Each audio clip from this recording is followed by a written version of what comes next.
바이엘은 알프스에 이른 아침, 여느 11월의 날처럼 조용하고 추웠습니다. 한 여성이 마을 근처의 조용한 길을 운전하고 있었는데 무언가 이상한 것이 그녀의 눈에 들어왔습니다. 도로 한가운데에 있는 형체, 그곳에 있어서는 안 될 무언가였습니다. 가까이 다가갔을 때 그녀의 심장은 쿵 하고 내려앉았습니다. 젖은 포장도로 위에 한 여성의 시신이 누워 있었습니다. 거의 벌거벗은 채 온몸에 멍이 들어 있었고 명백히 더 이상 살아있지 않았습니다. 이것은 사고가 아니었습니다. 누군가 고의로 저지른 일이었습니다. 여성의 신원은 아무도 몰랐습니다. 신분증도, 전화기도, 심지어 옷도 없었습니다. 그리고 경찰이 이 미스터리를 파헤치기 시작했을 때 그들은 이것이 어둡고 복잡한 이야기의 시작에 불과하다는 것을 깨달았습니다. 비밀과 거짓말, 그리고 아무도 예상하지 못했던 충격적인 배신으로 가득 찬 이야기였습니다. 실제 범죄와 범죄 수사의 팬이라면 저희의 새 책, 연쇄살인범의 모든 것, 세계에서 가장 악명 높은 살인자 180명의 파일을 놓치지 마세요. 현재 아마존에서 구매하실 수 있습니다. 저희 웹사이트에서 직접 PDF 버전을 구매하여 즉시 다운로드하실 수도 있습니다. 링크는 영상 설명과 고정 댓글에서 찾으실 수 있습니다. 이제 오늘의 사건으로 들어가 보겠습니다. 프란코 폰타나는 이탈리아 풀리아 지역의 브린디시주에 자리 잡은 그림 같은 마을입니다. 그곳에 34세의 프란체스코 알폰세티가 안정적이고 존경받는 삶을 살고 있는 것처럼 보였습니다. 그는 측량사로 일했고 결혼했으며 3명의 자녀를 두었습니다. 친구, 이웃, 심지어 동료들까지도 그를 헌신적인 가장, 잦은 출장에서 돌아오면 아버지와 남편의 역할에 완전히 몰두하는 사람으로 보았습니다. 그는 가정생활을 소중히 여기는 사람으로 자신을 자랑스럽게 내세웠습니다. 하지만 이 신중하게 만들어진 이미지 뒤에는 훗날 여러 삶을 산산조각낼 진실을 프란체스코는 품고 있었습니다. 3년 동안 그는 22세의 치과대생 엘레오노라와 비밀리에 약혼한 상태였습니다. 엘레오노라는 젊고 총명했으며 깊은 사랑에 빠져 있었습니다. 아브루초 지역의 페스카라 근처 조용한 마을에 사는 그녀는 부유한 가정의 외동딸이었습니다. 그녀의 어머니 엘리자베스는 네덜란드 출신의 보석상으로 주로 이탈리아 남부에서 일했고 이탈리아인 엔지니어인 아버지는 베니스에 기반을 두고 있었습니다. 부모는 직업상의 이유로 떨어져 살았지만 딸의 삶에는 계속 관여했습니다. 프란체스코는 엘레오노라의 세계에서 일상적인 존재가 되어 가족 저녁 식사와 주말 방문에 함께하며 미래의 사위로 대우받았습니다. 2001년 5월, 4사람이 함께 저녁 식사를 할 때 모든 것이 평범해 보였습니다. 그러다 엘레오노라의 아버지가 무심코 질문을 던졌습니다. 결혼은 언제 할 건가? 프란체스코는 잠시 긴장한 듯 보이다가 엘레오노라가 학업을 마친 후에라고 정중하게 대답했습니다. 그 순간은 아무 말 없이 지나갔습니다. 그 식탁에 있던 누구도 그가 이미 이중 생활을 하고 있다는 사실을 몰랐습니다. 몇 달 후인 10월 말, 엘레오노라는 어머니 엘리자베스의 아파트에 도착했습니다. 조용했습니다. 초인종을 눌러도 답이 없었지만 이는 드문 일이 아니었습니다. 자신의 열쇠로 문을 열고 들어선 그녀는 그 자리에서 얼어붙게 하는 것을 발견했습니다. 테이블 위에 봉투 하나가 놓여 있었고 그 위에는 어머니의 익숙한 필체로 그녀의 이름이 적혀 있었습니다. 안에는 편지가 들어 있었습니다. 그 안에서 엘리자베스는 자신의 모든 것, 즉 인생, 집, 심지어 딸까지 뒤로 하고 다른 곳에서 새 출발을 하겠다는 내용의 편지를 썼습니다. 그녀는 사랑과 후회, 그리고 공간이 필요하다고 말했습니다. 하지만 그녀의 결정에 대한 명확한 이유는 제시하지 않았습니다. 어디로 갔는지, 언제 떠났는지에 대한 힌트도 없었습니다. 그녀는 그저 사라졌습니다. 패닉이 빠르게 밀려왔습니다. 엘레오노라는 어머니의 휴대전화로 전화를 걸어봤지만 연결되지 않았습니다. 그녀는 베니스에 있는 아버지에게 연락했고 아버지 역시 큰 충격을 받았습니다. 그는 말다툼이나 대립은 없었다고 확신했지만 엘리자베스가 그들의 장거리 관계에 대해 종종 불만을 표현했다고 인정했습니다. 그럼에도 그는 이런 일은 전혀 예상하지 못했습니다. 그녀가 다른 사람을 만나고 있었을까요? 아버지와 딸 모두 그 생각을 일축했습니다. 엘리자베스는 항상 딸에게 솔직했고 그런 비밀은 상상할 수 없는 일처럼 보였습니다. 합리적인 설명을 찾으려 애쓰는 동안 한 가지 아이디어가 떠올랐습니다. 어쩌면 이것은 자신의 상황에 대한 불만을 표현하는 극적인 방식, 일종의 시위 행위일지도 모른다는 것이었습니다. 하지만 날이 갈수록 침묵은 견딜 수 없게 되었습니다. 절망에 빠진 엘레오노라는 그녀가 가장 신뢰하는 단 한 사람, 약혼자 프란체스코에게 의지했습니다. 그는 참을성 있게 듣고 위로의 말을 건넸습니다. 그는 그것이 아마 일시적인 반응일 것이라고 말했습니다. 감정이 가라앉으면 엘리자베스는 돌아올 것이라고 그는 주장했습니다. 하지만 그녀는 돌아오지 않았습니다. 전화도, 편지도, 아무런 소식도 없었습니다.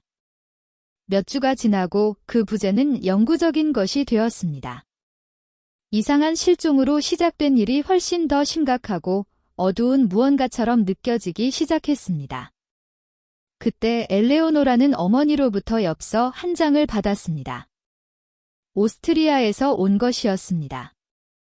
오스트리아에서 온 엽서에도 불구하고 엘레오노라는 평화를 찾을 수 없었습니다. 어머니의 이름으로 서명되고 실질적인 설명이 없는 짧은 메시지는 그녀의 혼란을 더욱 깊게 할 뿐이었습니다. 엘리자베스는 왜 예고 없이 사라지기로 결심했을까요? 왜 전화를 하거나 제대로 된 편지를 쓰는 대신 엽서를 보냈을까요?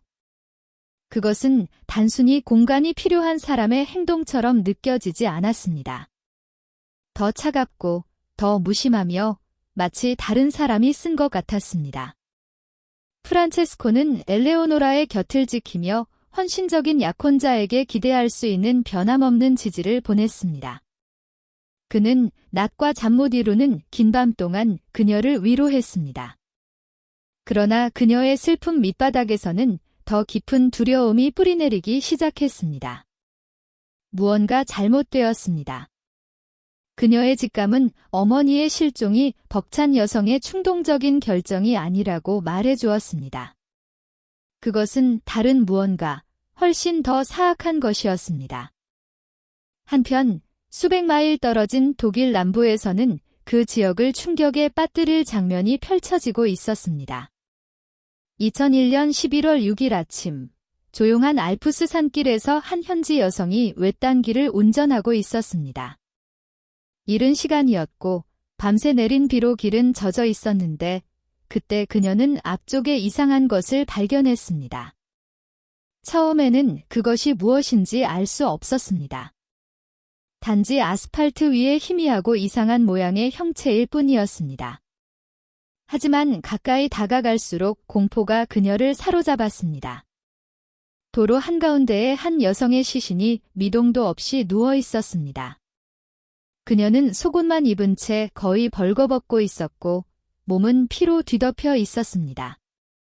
그 장면은 악몽 같았습니다. 손목과 팔에는 눈에 띄는 멍이 있었는데 이는 제압당하기 전에 필사적으로 저항했다는 명백한 증거였습니다. 얼굴은 너무 심하게 훼손되어 이목구비를 알아볼 수 없었습니다. 수사관들이 신속하게 도착했습니다. 이것이 평범한 뺑소니가 아니라는 것이 즉시 명백해졌습니다. 여성은 의식을 잃을 때까지 잔인하게 구타당한 후 고의로 여러 번 차에 치였습니다. 범인은 그녀를 죽이려고만 한 것이 아니었습니다. 그는 그녀의 존재를 지우려고 했습니다. 시신 근처에는 귀걸이 한 쌍이 놓여 있었습니다. 다른 소지품은 발견되지 않았습니다. 지갑도, 신분증도, 옷도 없었습니다. 범인이 신원 확인을 지연시키기 위해 계획적으로 노력했다는 것이 분명했지만 귀걸이는 그가 서둘렀음을 시사했습니다. 아마도 그것들도 가져가려 했지만 도망쳐야만 했을 것입니다. 같은 날 부검이 실시되었습니다. 법의학팀은 피해자의 나이를 25세에서 30세 사이로 추정했습니다. 사인은 장기에 가해진 심각한 외상으로 인한 내부 출혈이었습니다. 상처는 반복적으로 차에 치인 것과 일치했습니다. 그녀는 시신이 발견되기 불과 몇 시간 전에 사망했습니다. 검사 결과 그녀가 사망 직전에 성관계를 가졌다는 사실도 밝혀졌지만 합의에 의한 것인지는 확인할 수 없었습니다. 명백한 폭행의 흔적은 없었지만 가능성은 여전히 열려 있었습니다.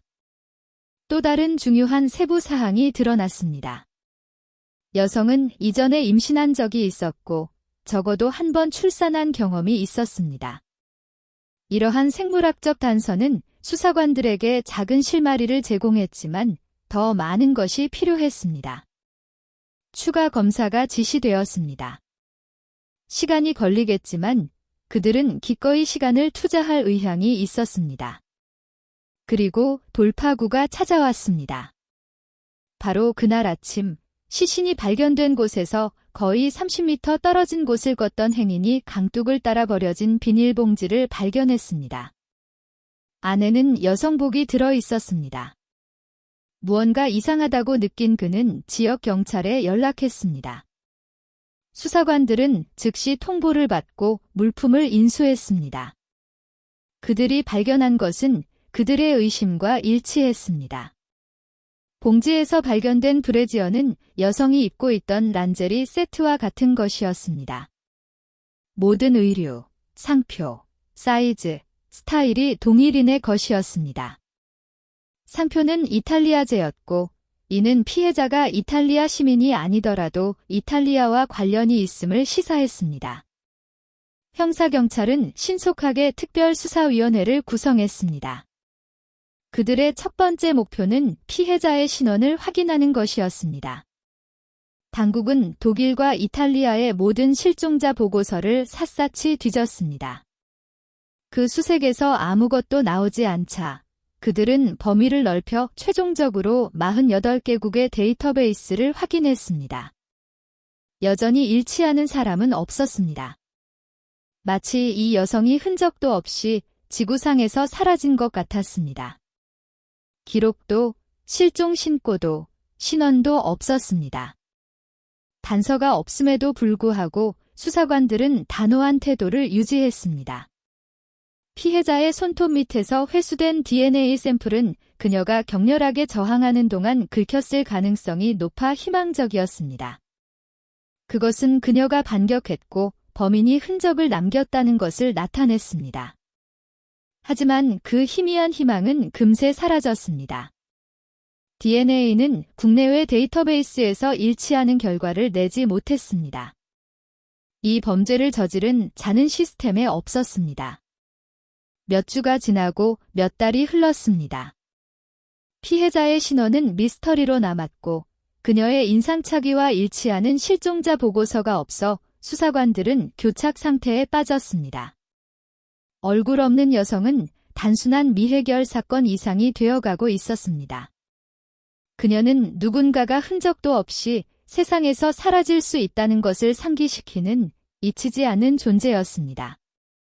커져가는 좌절 속에서 수사관들은 초기 법의학적 평가를 포함한 모든 것을 의심하기 시작했습니다. 나이 추정이 틀렸을까요? 두 번째 분석이 의뢰되었습니다. 이번에는 법의학 전문가가 여성이 20대나 30대 초반이 아니라 45세에 가깝다고 제안했습니다. 이는 중요한 변화였습니다.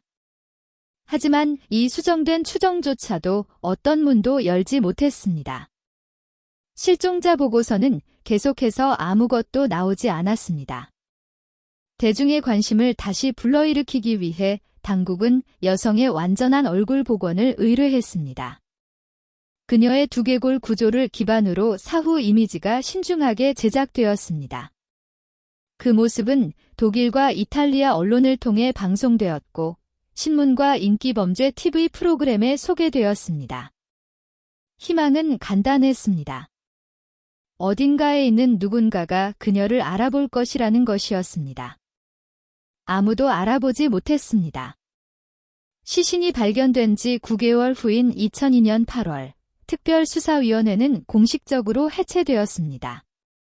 사건은 단 3명의 경찰관으로 구성된 팀에게 넘어갔습니다. 업무량은 많고 단서는 희미했지만 그들은 매일 자신들의 생각을 차지하게 된 그 여성을 놓을 수 없었습니다. 그녀는 잘 차려입었고 옷은 비쌌습니다. 그녀는 아마도 편안한 삶을 살았을 것입니다. 그런데 왜 아무도 그녀를 찾으러 나오지 않았을까요? 가족도, 친구도, 동료도 없었습니다. 모든 것에도 불구하고 3명의 수사관은 계속 나아갔습니다. 그들은 여전히 가지고 있는 것, 즉 그녀의 의복에 집중했습니다. 특히 그녀가 입었던 재킷이 눈에 띄었습니다. 대량 생산된 제품이 아니었습니다. 상표는 그것이 소규모 이탈리아 패션 라인에서 나왔음을 나타냈습니다. 신중한 조사를 통해 경찰관들은 그 특정 상표와 디자인으로 만들어진 재킷이 단 14벌뿐이라는 것을 발견했습니다. 하지만 답을 얻는 것은 쉽지 않았습니다. 재킷을 제조한 이탈리아 회사는 고객 기록 공유를 거부했습니다. 독일 수사관들이 그 파일에 접근하려면 수색 영장이 필요했고 이탈리아에서의 관할권이 없었기 때문에 영장을 발부받을 법적 권한이 없었습니다. 사건에 어느 정도 관여하게 된 이탈리아 경찰은 재킷을 우선순위로 보지 않고 그에 대한 조치를 거부했습니다. 그래도 독일인들은 포기하지 않았습니다. 국제사법공조 채널을 통해 그들은 이탈리아 사법부에 공식적인 지원 요청서를 제출했습니다. 첫 번째 요청에 답이 없자 그들은 또 다른 요청서를 제출했고 그 후에도 계속했습니다. 1년이 지나도록 아무런 응답이 없었습니다. 하지만 마침내 2003년 10월 말 돌파구가 찾아왔습니다. 이탈리아 당국이 영장을 발부한 것입니다. 경찰이 회사의 본사를 급습했습니다. 수사관들은 초조하게 기다렸습니다. 건물 안에서 이탈리아 경찰관들은 14벌의 재킷 판매와 관련된 모든 문서를 요청했습니다. 그들은 재킷이 처음에는 패션쇼에 전시되었다는 것을 알게 되었습니다. 그 후 재킷은 회사로 반환된 다음 소매점에 판매되었지만 회사는 영수증을 보관하지 않았습니다. 재킷이 어디로 배포되었는지, 누가 구매했는지 보여주는 기록이 없었습니다. 또 한 번의 참담한 실망이었습니다. 몇 주가 지났습니다. 추진력은 사라졌지만 그때 갑자기 전화 한 통이 모든 것을 바꾸었습니다. 패션 회사 직원이 이탈리아 TV에서 실제 범죄 프로그램을 보고 있었습니다. 재킷 이미지가 나타나자 그녀는 그 상표를 알아봤습니다. 그녀는 재킷 중 9벌이 볼로냐의 한 부티크로 보내졌다는 것을 기억했습니다. 나머지 6벌이 어디로 갔는지는 기억할 수 없었지만 이것은 단서였습니다. 독일 팀은 신속하게 움직여 이탈리아 측에 그 정보를 전달했습니다. 볼로냐 경찰은 부티크를 추적하여 판매 기록을 입수했습니다. 7벌의 재킷은 현금으로 지불되어 수사에 막다른 골목이었습니다. 하지만 2건은 신용카드로 구매되었습니다. 큰 것은 아니었지만 그들이 신원 미상 여성의 신원을 확인하는데 가장 가까이 다가간 것이었습니다. 만약 그 카드 중 하나가 피해자의 것이라면 미스터리는 마침내 풀릴 수도 있었습니다. 그리고 이번에는 모든 것이 빠르게 움직이기 시작했습니다. 카드 소유자 데이터가 확보되고 이름이 추적되었습니다. 독일과 이탈리아의 수사관들은 숨을 죽였습니다. 그들은 그 이름 중 하나가 마침내 차가운 알프스 도로의 어둠 속에 버려져 홀로 죽어간 여성에게 신원을 부여할 것인지 알아내기 직전이었습니다. 구매자 중 한 명은 사르데냐 출신의 남자로 신속하게 용의선상에서 제외되었습니다. 다른 한 명은 엘리자베스 란스만으로 네덜란드에서 태어났지만 오랫동안 이탈리아 남부에 거주했습니다. 엘리자베스의 나이는 피해자의 수정된 추정치와 일치했습니다. 그녀는 보석상이었고 기록에 따르면 1999년 10월 2일에 그 재킷을 구매했습니다. 흥분이 고조되기 시작했습니다. 이탈리아 경찰은 그녀의 마지막 알려진 거주지를 추적했습니다. 이웃들은 그녀의 존재를 기억했지만 희미하게만 기억했습니다. 그녀는 2년, 어쩌면 3년 동안 보이지 않았습니다. 유일한 생명의 흔적은 가끔 우편함을 비우러 들르는 그녀의 딸에게서 나왔습니다. 더 많은 세부 정보가 뒤따랐습니다. 58세인 엘리자베스의 남편은 볼로냐에 살고 있었습니다. 그들의 성인 딸은 페스카라에서 치과를 공부하고 있었고 2001년에는 인근 마을에 거주하고 있었습니다. 모든 정보 조각은 더 명확한 그림을 그렸고 이탈리아 측은 이 모든 것을 독일 측에 보냈습니다. 그리고 모든 것을 바꾼 순간이 왔습니다. 이탈리아에서 온 전송 파일에는 엘리자베스 란스만의 여권 사진 스캔 사본이 첨부되어 있었습니다. 독일 수사관들이 그것을 열었을 때 의심의 여지가 없었습니다. 그들을 바라보는 얼굴은 그들이 오랫동안 맞추려고 노력했던 법의학적 복원 이미지와 거의 동일했습니다. 2년이 넘는 지칠 줄 모르는 수색 끝에 차가운 독일 도로에서 발견된 여성은 마침내 이름을 갖게 되었습니다. 팀은 한때 불가능하게 느껴졌던 것을 달성했고 그 순간의 감정적 무게는 그들의 남은 경력 동안 함께할 것이었습니다. 엘리자베스의 신원이 확인되자 누가 그녀를 죽이려 했는지에 초점이 맞춰졌습니다. 의심은 즉시 그녀의 남편에게 쏠렸습니다. 그는 신문을 위해 소환되었고 유해 사진을 제시받았습니다. 그의 반응은 본능적이었습니다. 그는 즉시 엘리자베스를 알아보고 무너져 내렸습니다.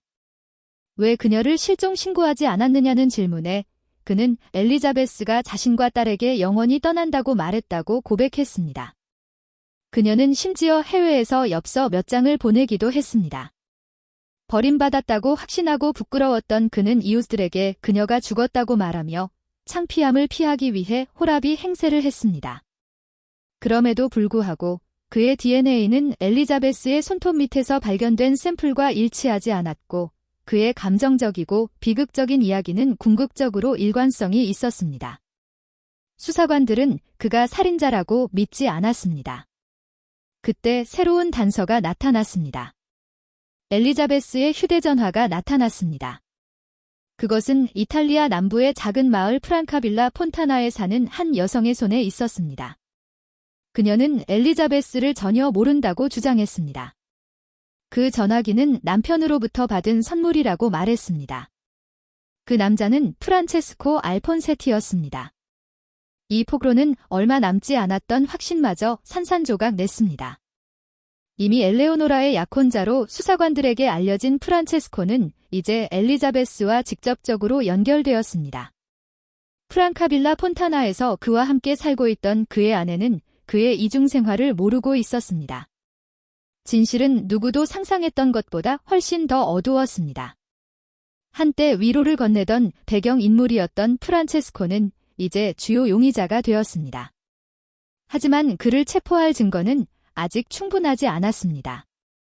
당국은 엘레오노라와의 공식적인 면담을 예정했고 그녀의 증언이 그들이 이제 막 풀기 시작한 거짓말의 거미줄에 빛을 비춰주기를 바랐습니다. 면담은 2004년 1월 18일 일요일로 예정되어 있었습니다. 그것은 결코 일어나지 않았습니다. 면담 전날인 1월 17일 토요일, 엘레오노라가 죽은 채로 발견되었습니다. 초기 보고서에 따르면 그녀는 스스로 목숨을 끊었습니다. 프란체스코는 당시 그녀와 함께 있었고 그가 그녀를 막으려 했으며 그러지 말라고 애원했다고 주장했습니다.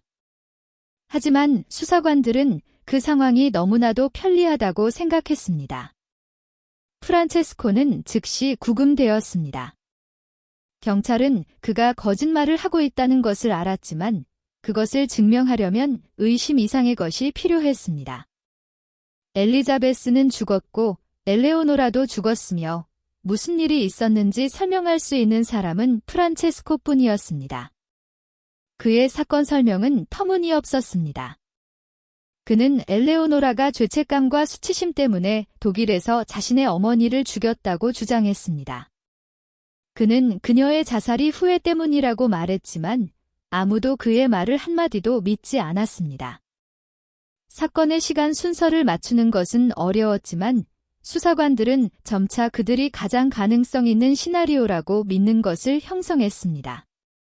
프란체스코는 공개적으로 엘레오노라와 약혼한 상태에서 그녀의 어머니와 불륜 관계를 맺고 있었습니다. 엘리자베스는 아버지로부터 거액의 유산을 받은 후 아마도 투자나 대출로 프란체스코에게 15만 유로를 맡겼습니다. 엘레오노라가 그 돈이나 불륜에 대해 알고 있었는지는 불분명합니다. 2001년 여름까지 엘리자베스는 갈등이 심해지는 것처럼 보였습니다. 그녀는 아마도 마음을 정리하고 관계를 끝내기 위해 떠나기로 결심했을 것입니다. 그녀는 독일로 여행을 갔고 결국 11월 1일에 그곳에서 프란체스코를 만났습니다. 두 사람은 부검에서 확인된 바와 같이 친밀한 관계였지만 재회는 평화롭게 끝나지 않았습니다. 경찰은 그 만남 동안 엘리자베스가 돈을 돌려달라고 요구했지만 프란체스코는 그것을 포기할 의사가 없었다고 믿습니다. 폭력으로 변한 대립 속에서 그는 그녀를 죽인 다음 그녀의 신원을 감추기 위해 시신 위로 차를 여러 번 몰았습니다. 그는 그녀의 소지품을 처리하고 자신의 이중생활로 돌아갔습니다. 다음 2년 동안 프란체스코는 엘레오노라의 사랑하는 약혼자이자 프란카빌라 폰타나의 가장으로서 위장 생활을 계속했습니다. 그러나 수사가 엘리자베스 쪽으로 향하고 엘레오노라가 신문을 위해 소환되자 그는 진실이 다가오고 있음을 알았습니다. 경찰이 위장 자살로 믿는 상황에서 프란체스코는 그녀 역시 살해했습니다. 그러나 그들의 모든 확신에도 불구하고 엘레오노라의 죽음에 대한 그의 연루를 입증할 결정적인 증거는 여전히 찾기 어려웠습니다. 프란체스코는 처음에 엘리자베스의 살인 혐의로만 기소되었습니다. 2007년 이탈리아 법원은 그에게 종신형을 선고했습니다. 그 후 2009년 새로운 증거가 드러나 마침내 그를 엘레오노라 살인 혐의로 기소할 수 있게 되었습니다. 2011년 법원은 최종 판결을 내렸습니다. 프란체스코 알폰세티는 두 건의 살인에 대해 유죄 판결을 받고 두 번째 종신형을 선고받았습니다. 거짓말, 배신, 겹겹이 쌓인 기만은 마침내 모두 풀렸습니다. 두 개의 생명이 도둑맞았고 세 번째 생명인 프란체스코의 삶은 여생을 보내게 될 감방으로 축소되었습니다. 얼리얼 트루 크라임을 시청해주셔서 감사합니다. 전 세계의 미스터리에 관심이 있으시다면 라틴 아메리카의 흥미진진한 실제 범죄 이야기를 다루는 저희 새 채널 라틴 크라임스를 확인해보세요. 놓치지 마시고 지금 구독하여 더 스릴 넘치는 수사 이야기를 만나보세요.